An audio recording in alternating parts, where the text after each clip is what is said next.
네, 저희는 어떤 특정된 어떤 분야보다는 우리 학생들이 지금 처해 있는 현실을 먼저 좀 보고 그 현실을 우리가 해결할 수 있는 부분을 이제 혁신으로 기본적인 테마를 잡았습니다. 그래서 혁신 2주기 사업에서는 우리 기본적인 우리 학생들의 어떤 능력 함양에 그 포커스를 맞춰가지고 3년을 진행을 했습니다. 보시게 되면은 그래서 이제 기초 학습 능력하고요. 그리고 직업 기초 능력, 그 다음에 현장에서 활용할 수 있는 전공 능력이 어떻게 연결이 될 것인가, 이 부분을 먼저 고민을 했습니다.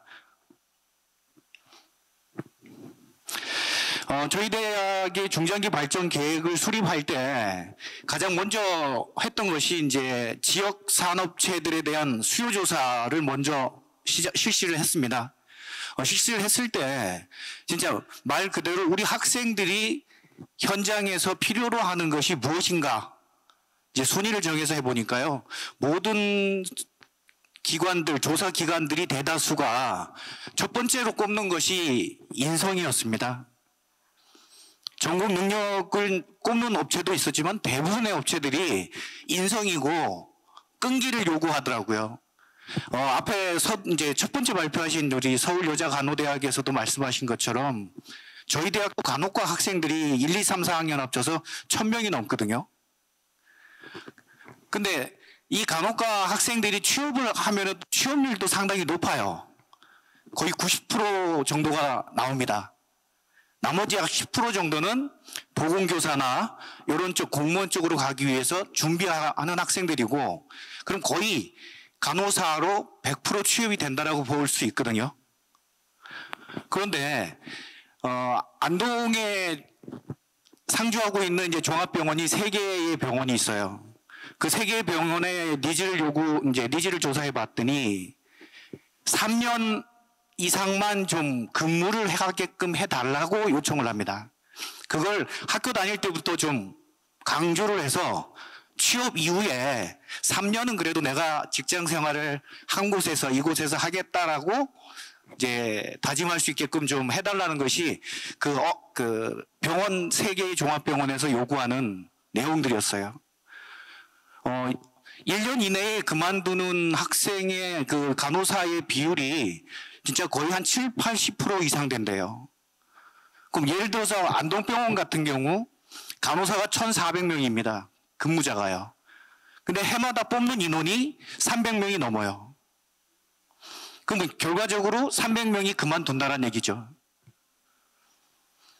그래서 제일 먼저 꼽는 것이 인성과 끈기인데, 사실 우리 교수님들 잘 아시지만은 우리가 전문대학 교육 2년에서 4년 교육 안에 20년 이상을 살아온 그 사람의 인성을 바꾼다? 없던 끈기를 만들어준다? 어렵죠, 그죠? 어떠한 프로그램을 한다 하더라도 조금의 보탬은 있겠지만은 그것이 그 한 사람의 인성을 바꿀 수는 없다고 저희는 보고 있어요. 그러나 그래도 조금이라도 더 보탬이 되게끔 하기 위해서 저희는 인성 기초를 가장 베이스에다 두고 그 다음에 학생들의 모습을 먼저 한번 바꿔보자라고 해서 학생들과 소통할 수 있고 학생이 참여할 수 있고 또한 학생에게 어떠한 배려를 해줄 수 있는지 이런 부분을 가장 먼저 앞에다 꼽았습니다. 그래서 저희는 스마트라고 하는 학교의 교육 모델을 만들어 놓고 바로 맨 앞에 S, 즉 학생을 갖다 놓은 거죠. 그리고 가장 중심에는 인성교육을 갖다, 인성을 함양할 수 있는 교육. 그래서 저희 간호과 학생들 같은 경우에는 1학년 1학기부터 2학년 2학기, 4학기에 인성교과가 다 한 과목씩 들어있어요. 인성의 시작부터 해서 맨 마지막 인성의 체험까지 4개 학기를 그 인성교육을 실시하고 있습니다. 다른 학과도 채택하는 학과가 있고요. 혹은 비정규 교과로 시행하는 학과도 있습니다. 이렇게 해서 보시면은 스마트에 대한 부분, 전략에 대한 부분이 나와 있죠. 그래서 가장 먼저 나와 있는 것이 소통, 배려, 존중에 있는 학생을 먼저 두고 보자라는 겁니다. 그리고 두 번째 있는 것은 이것들을 하기 위한, 교육 혁신을 하기 위한 제도적인 거, 행정적인 거, 경제적인 거, 이 부분들을 갖다가 학교, 대학을 먼저 바꿔놓자라고 했습니다. 그리고 세 번째는 말 그대로 능력을 갖다가 길러줘야 되겠죠. 이 능력을 길러주는 부분. 그 다음에 네 번째는 교육 혁신에 대한 직업교육 체제. 그리고 마지막으로는 지역 사회와 같이 할 수 있는 협업 체계, 네트워크를 구성하는 겁니다. 저희가 21년도에 2주기 사업을 계획을 하면서 지역 사회에 대한 부분들을 많이 좀 염두를 두고 중장기 발전 계획도 수립을 다시 재구조화하면서 크게 5개의 카테고리 중에 하나의 부분을 차지하게 했습니다. 그런데 조금 전에 충청대학도 말씀하셨지만은 이것이 어떻게 라이즈가 요구하는 거하고 맞아 들어갔어요. 라이즈의 가장 기본적인 거는 지역 정주율을 높여서 지역의 소멸을 갖다가 막자라고 하는 것이었죠. 그런데 그게 1년 만에 라이즈 계획이 23년도에 나오고 24년도에 작년에 각 지자체들이 지역 정주를 높여서 지역 소멸을 막자라고 했던 그 단어가 막자가 늦추자로 바뀌었어요. 결국 뭐냐면요, 중소도시는 언젠가는 소멸된다라는 거죠. 면단위, 읍단위가 먼저 없어지겠죠. 그 다음에는 동이나 구가 없어질 거예요. 그 다음에는 군이나 시가 없어지겠죠. 허울 좋은 것은 통합입니다. 그죠? 통합이라는 말을 쓰지만은 실제로는 작은 단위의 지역은 소멸이 되는 거죠.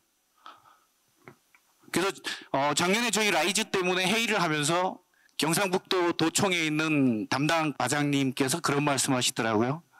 라이즈를 통해서 지역 소멸을 막자가 아니라 지역 소멸을 늦추자라는 말을 쓰셔가지고요. 저희가 한때 좀 논쟁을 벌인 적이 있었어요.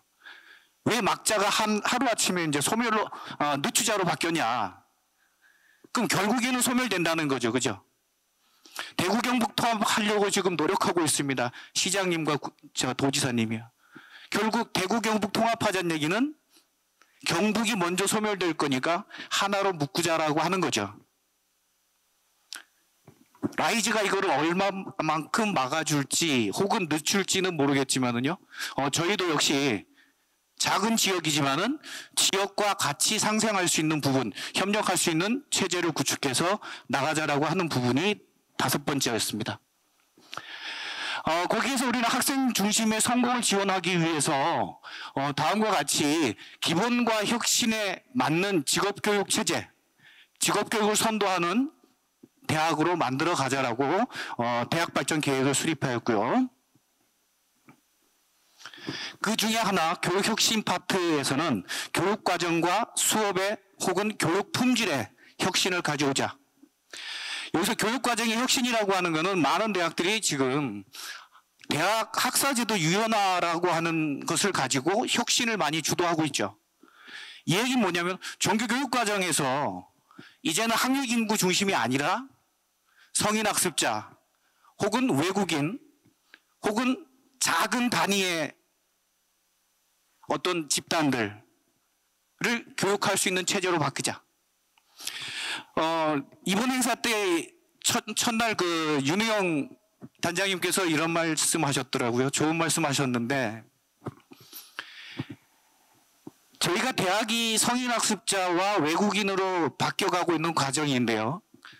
이거를 학력 인구의 감소 때문에 대학이 그렇게 가야지만 산다라고 하지 말고, 세상이 변했고 사회가 변했고 산업 구조가 변했으니까 이제는 외국인도 대한민국에 와서 여기서 교육받고 여기서 직장을 얻어야 되고, 혹은 제2의 인생, 제3의 인생을 살아야 되니까 성인학습자의 재교육을 해야 되고, 자연스럽게 전문대학의 역할이 변화를 가져와야 된다라는 말씀을 첫날 하셨거든요.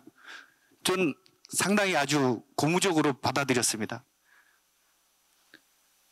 사실 학력 인구가 줄어서 각 대학의 입학 정원이 몇 년 사이에 엄청나게 줄었어요. 수도권을 제외하고 지방은요 거의 반토막 정도 났는데, 이런 시점에서 외국인과 성인 학습자가 대안이라고 했을 때 그거를 풀 수 있는 새로운 명제를 말씀해 주시더라고요. 그래서 저희도 그런 형태의 모습으로 학습자에 맞는 교육 혁신으로 바꾸어 가고 있습니다. 거기에 맞춰서 다음과 같이 교양교육과정 혁신, 전공교육과정, 학사제도 유연화, 비교육과정 운영체계 강화 등 여러 가지의 안건들을 도출해서 시행을 해왔고요. 이 과정 속에서 오늘 제가 말씀드리고자 하는 역량 기반의 학생 능력 강화 부분이 도출이 됐습니다. 자, 지금 교육 현장에서 우리 교수님들 많이 말씀하시는 내용들 중에 학생들 기초 능력, 기초 학습 능력이 안 돼서 수업하기 어렵다라는 말씀 많이 하시죠? 저희도 교수님들 그런 얘기 많이 하세요. 또 이런 얘기예요, 학내에서. 그래도 학과별로 이게 또 편차가 존재하잖아요. 간호학과 학생들, 입학하는 학생들이 저희 대학에서는 성적이 더 월등합니다. 그러나 예체능이나 혹은 사회 실무에 오는 학생들은 많이 처져요. 그럼 그 처지는 학과의 교수님들은 어떤 말씀을 하시냐면은, 간호학과는 학생들이 스스로 공부할 수 있는 능력이 돼 있으니까 우리 애들은 받아들일 수가 없는 애들인데 라는 말을 많이 하세요. 근데 그거는 잘못된 표현인 것 같습니다. 길러줘야 되겠죠. 저는 건설정보과에 있어요. 저희 학과 학생들의 가장 기본적인 거는 뭐냐면요, 수학입니다. 일단 면적을 만들어낼 수 있어야 되고요. 혹은 물의 양, 댐에 저장해야 될 물의 양을 계산해낼 수 있어야 되고요.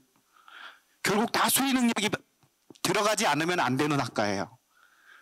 근데 1학년 학생을 대상으로 해서 기초 수학 능력 검사를 하게 되면은 평균 40점이 안 나와요.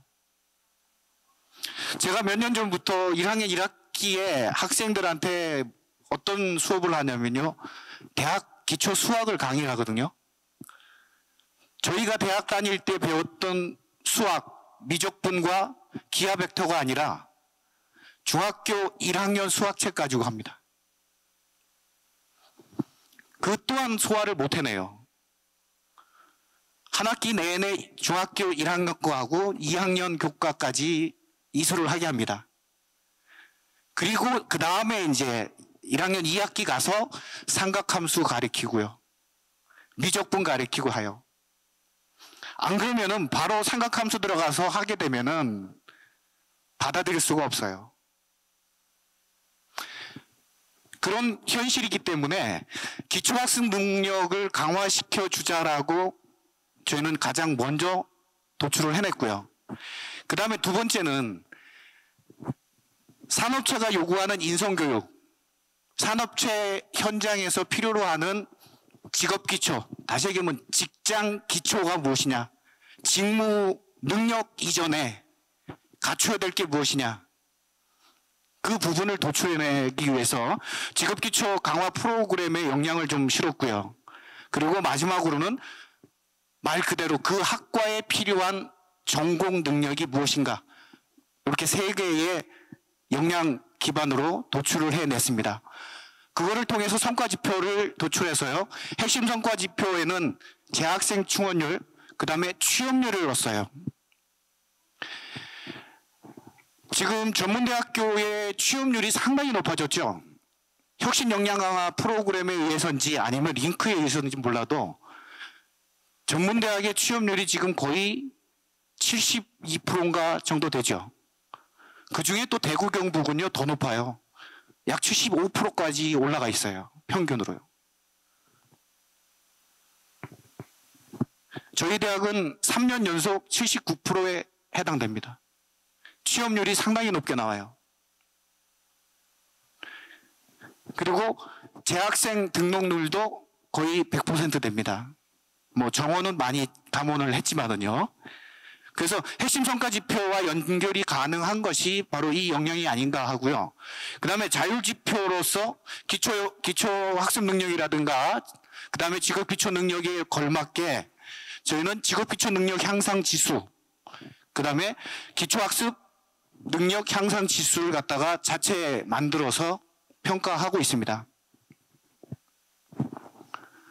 또한 자격증과 면허증 취득률도 당연히 들어가겠죠. 그리고 맨 마지막으로는 이제 학생 만족도가 해당이 됩니다. 자, 이렇게 해서 3개의 역량에 해당되는 내용을 잠깐 살펴보면요. 기초학습 능력 부분에 보시게 되면은, 각 직무별, 학과별 맞춤형 기초학습 능력 평가를 시행합니다. 제가 뒤에 평가 뒤에 2라고 적어놨는데요. 이 평가를 교수학습지원센터에서 주관을 지금 하고 있는데 그 전에 교무처에서 주관을 했어요. 교무처에서 주관을 하다 보니까 학과 교수님들이 편하게 가시려고 하는지는 몰라도요. 이 부분을 갖다가 국어, 영어, 수학, 그 다음에 화학, 생물이 저희는 5개로 지정이 되어 있는데 이 중에 한 가지만 하더라고요. 한 과목만. 그래서 22년도 저희 혁신 역량 강화 이제 2주기 들어가면서 무조건 2과목을 하라고 제가 못을 박았고요. 그 다음에 반드시 들어가야 될 과목이 국어는 모든 학과가 필수로 하라고 했습니다. 자꾸 제가 간호학과 얘기를 해서 좀 그런데요. 간호학과 학생들한테 간호학과 교수님들이 국어를 해놨더라고요. 그래서 제가 간호학과 교수님들 불러가지고 여쭤봤어요. 왜 국어를 합니까? 했더니 다른 교과를 하면은 향상교육 대상자들이 엄청나게 많이 나와요. 향상교육 대상자는 60점 이하입니다. 그러다 보니까 향상교육 대상자 줄이기 위해서 관리하기 어려우니까 그래서 국어를 한답니다. 국어는 많이 통과를 한대요. 그 다음에 두 번째 이유는 뭐냐? 국어를 했던 이유가 학생들이 국가고시를 봐야 되는데 문제에 원하는 것을 파악하기가 어렵다라고 합니다. 즉 문해력이 떨어진다고 합니다. 그래서 모든 학과들이 자격증과 면허증을 취득해야 되기 때문에 국어는 반드시 필수로 넣고 두 번째 세컨드 교과는 그 학과에 맞는 걸 골라라. 그래서 간호학과가 국어, 생물을 지금 시행하고 있습니다. 이런 식으로 모든 학과들이 그 2개의 교과를 하고 있고요. 그 다음에 직업기초능력 강화 프로그램을 또 직업기초능력 향상을 위해서 운영을 합니다. 마지막으로 전공능력 향상 프로그램 운영하고 있고요. 자, 이런 식으로 해서 성과로는 각 학과 직업기초 능력이나 기초학습 능력, 그 다음에 전공 능력 향상에 따라서 면허증 취득률과 취업률이라든가 이런 부분들이 계속 상향되고 있습니다. 과정을 본다면요. 직업기초 능력 향상 프로그램은 진단평가 실시하고요. 그 다음에 60점 미만 학생들을 도출해가지고 향상교육을 실시합니다.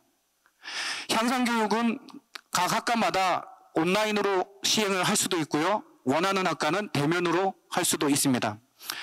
그리고 향상교육에 대한 평가를 또 시행을 해서 또 다시 한번 60점 이하의 대상자들을 도출합니다. 그리고 2학기가 되면은 다시 재향상교육을 실시하고요. 그 다음에 마지막으로 재향상평가를 또 시행을 하죠. 이와 같은 과정을 거쳐서 하게 되면은 작년 같은 경우에는 대상자 약 700여 명 중에 1차 향상교육 대상자가 약 400여 명 나왔고요. 그 다음에 2차 재향상교육 대상자가 약 200명 정도 나왔습니다. 그리고 맨 마지막에 그 약 200명의 학생들 중에 통과되는 학생들이 여기 아래와 같이 이렇게 도출돼 나옵니다. 그래서 국어 같은 경우에는 현재값, 즉 진단평가 결과가 43점이 나왔을 때 재향상교육이 됐을 때 62점으로 올라갔습니다. 그 다음에 생물 같은 경우 34점 정도 되는 점수가 약 60점대로 올라가요. 근데 이 생물 같은 경우에는 3개과가 합니다. 3개과가 하는데요. 첫 번째 과가 간호과예요.